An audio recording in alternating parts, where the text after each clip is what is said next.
Hi, City Council. My name is Mary Ng. One thing, I'd like to reach out to the person who presented for the police researcher and let her know my name is Mary Ng. My email is maryeng1@gmail.com.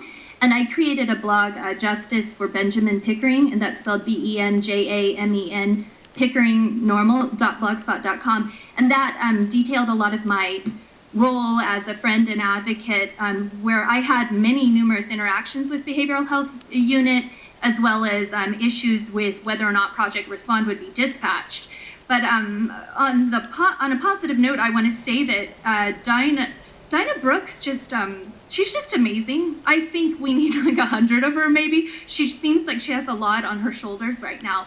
But I offered to do some kind of like a lived experience testimony about what it's like to live with someone who has both vision impairment and traumatic brain injury, and talk about all the challenges that we faced. And I would hope that something along those lines could help in as a training mechanism. But one thing I have to really point out to the public is that if anybody sits in disabled seating, it's not a license to abuse them. And we have to admit that there is a perverse part of human nature which is intrinsically evil, and that when you display weakness, such as my neck brace from my assault from Ben Pickering, I wear, it's not an invitation to cover my arms with bruises.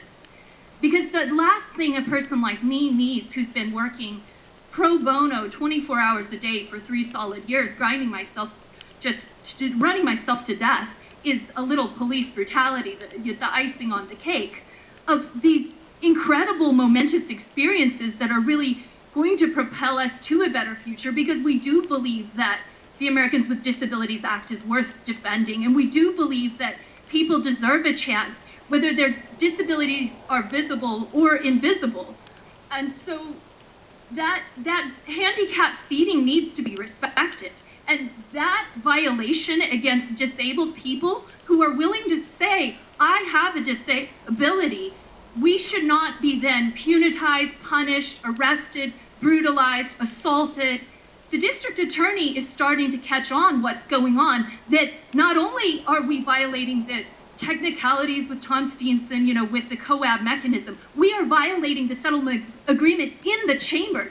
Down below at the colonnade, we are violating the settlement agreement for disabled activists who maybe have post-traumatic stress or other issues. And so those violations of their medical rights, and just for me, it's more of a human kindness thing. Forget about the ADA. Let's demonstrate human kindness. And I want to applaud this and urge you to get as much money as you can towards studying mental health workers, because when I needed Project Respond, the police wouldn't send it. We also need a gender analysis and how women are not taken seriously until we have gender balance in policing when it comes to needing these resources. Thank you. Thank you. Good morning. Good morning.